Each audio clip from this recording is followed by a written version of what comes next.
Ladies and gentlemen, welcome again to History and Legacy Africa. France is really ready to strike the Sahel to save their economy. They need the profits from the Sahel to save their economy. I'm going to tell you exactly what France has lost since they got expelled from the Sahel, and why they are already encircling the Sahel, ready to strike them to save their country. Let me explain from the beginning for you to understand how we got here. During World War II, Adolf Hitler from Germany invaded France and defeated them. 567,000 French people died, properties were destroyed, and the country was in ruin. After the World War II, in 1945, France was finished. Its economy was in ruins. Its empire was collapsing. The country was broke, devastated, and almost reduced to begging. But France had one thing, Africa, and they decided to use it. France created a wicked plan, a system that would keep Africa weak but make France rich forever. It was called the CFA franc. This was the plan France used to rebuild its country back. 14 African countries, including Burkina Faso, Mali, Niger, Senegal, and Ivory Coast, were forced to use this currency. It was not their own currency.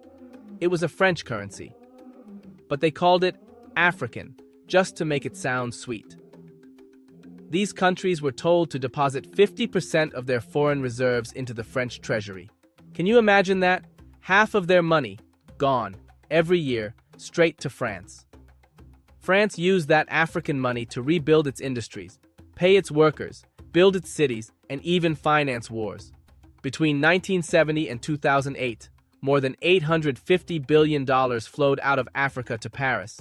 Yes, $850 billion. That is not a mistake. That is the truth. Do you know what that kind of money could do for Africa?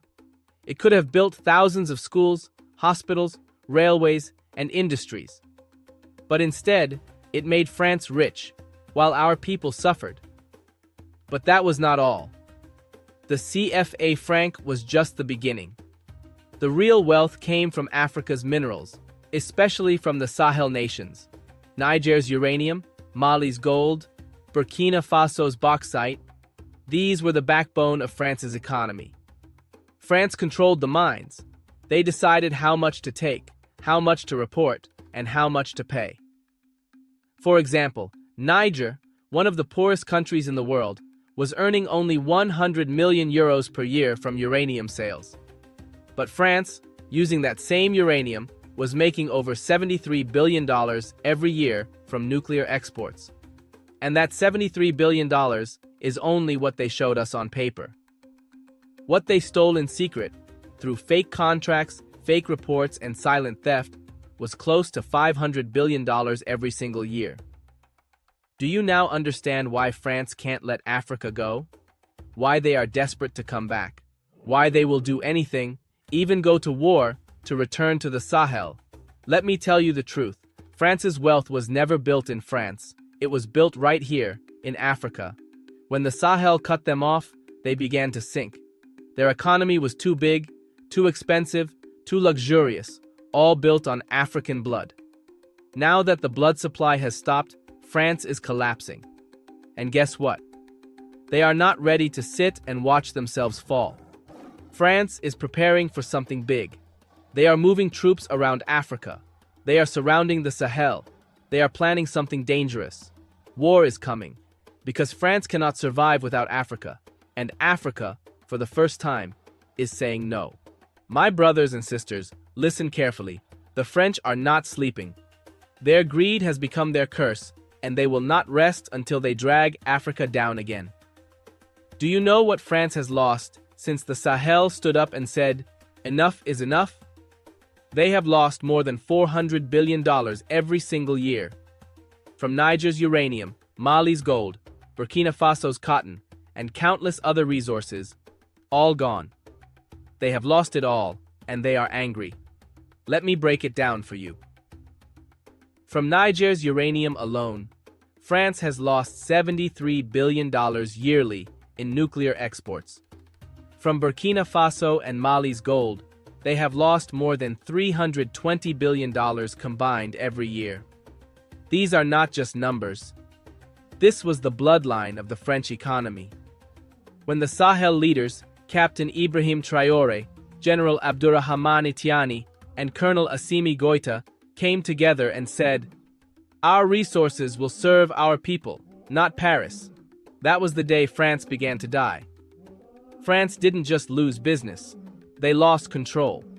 For decades, they dictated how much uranium Niger could sell, how much gold Mali could mine, how much cotton Burkina Faso could produce. Now, they have lost that power. And the worst part? Russia and China have taken their place. Russia is building weapon factories in Niger. China is building railways, factories, schools, and hospitals in Burkina Faso. For the first time in history, Africa is standing tall, free from the shadow of its former masters. But this freedom comes with a cost. France will not sit back and watch. They are preparing. They are plotting. Their soldiers are building military bases in Senegal, Benin, Ivory Coast, and Cameroon. Why there? Because these countries share borders with the Sahel.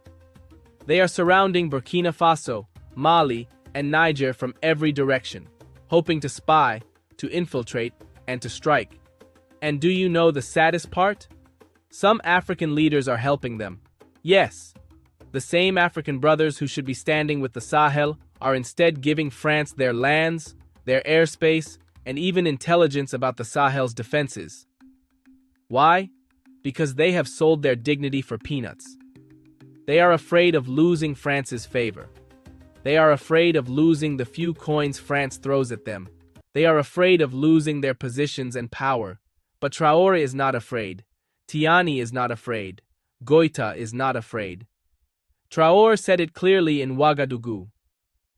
They have surrounded us, but we are surrounded by courage, not fear. We will fight for our independence, and if it means dying for it, we will die standing. Let me tell you the truth. War is not just coming. It has already begun, quietly. France is desperate. The European Union is desperate. America is desperate. Their factories are slowing down, their energy prices are skyrocketing, and their people are protesting on the streets. They are running out of time. If they don't get back Africa's resources soon, their economies will collapse completely. But the Sahel knows this too. That's why they are preparing. Russia is sending advisors and intelligence units to help the Sahel build their defenses. China is helping with infrastructure, roads, and communication systems. The Sahel is not alone anymore. They are surrounded by brothers, not traitors. They are surrounded by allies who understand that Africa's freedom is not negotiable. France can encircle the Sahel with all its bases, but the Sahel is ready. If war comes tomorrow, Africa will stand with the Sahel, and this time, it won't be a war of colonization. It will be a war for Africa's second independence. Brothers and sisters, let's not deceive ourselves. What is coming is bigger than anything we have seen in our lifetime. France is finished, but they don't want to accept it. They are like a wounded lion, roaring loudly because it knows it is dying. Their economy is collapsing, their people are protesting, and their government has fallen 5 times in 1 year.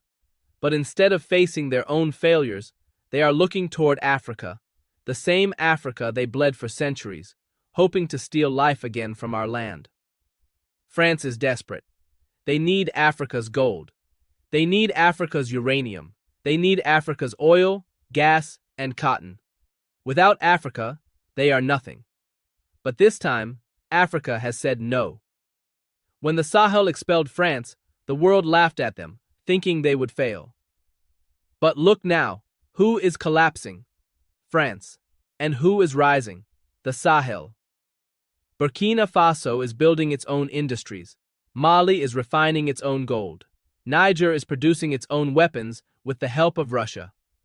Africa is finally standing on its own feet. The truth is, France and the West never expected Africa to unite. They never expected these young leaders, Traore, Goïta, and Tiani, to rise with such courage and shake the table of global power. But now, that time has come. Look around. China is building. Russia is protecting. The world has turned. The old order is dying. But let me warn you, the death of colonial power will not be peaceful. France is planning something dangerous. They are building military bases around the Sahel, in Senegal, Benin, Ivory Coast, and Cameroon, preparing to strike when the time comes. They call it protection. But we know what that means: invasion, occupation, and exploitation. They want to break the Sahel alliance before it becomes too strong. They want to silence Traore before he inspires every young African leader. They want to stop this new awakening before Africa becomes unstoppable. But hear this today: they are too late. The Sahel is ready. Russia stands behind them with intelligence and weapons. China stands beside them with technology and economy. And Africa stands around them with love, unity, and spirit. France can strike, but this time they will not be fighting small nations. They will be fighting the soul of Africa itself. The revolution that started in the Sahel has now reached the hearts of Africans everywhere, from Dakar to Nairobi, from Lagos to Johannesburg. The youth are awake, the elders are watching, the ancestors are smiling, and if war must come, then so be it, because the Sahel will fight, not just for Burkina Faso, Mali, and Niger, but for the second independence of all Africa. France thought they could surround the Sahel, but they forgot. You can surround a nation, but you can never surround an idea. The idea of freedom has already been born, and it will never die. Africa will rise. This is History and Legacy Africa.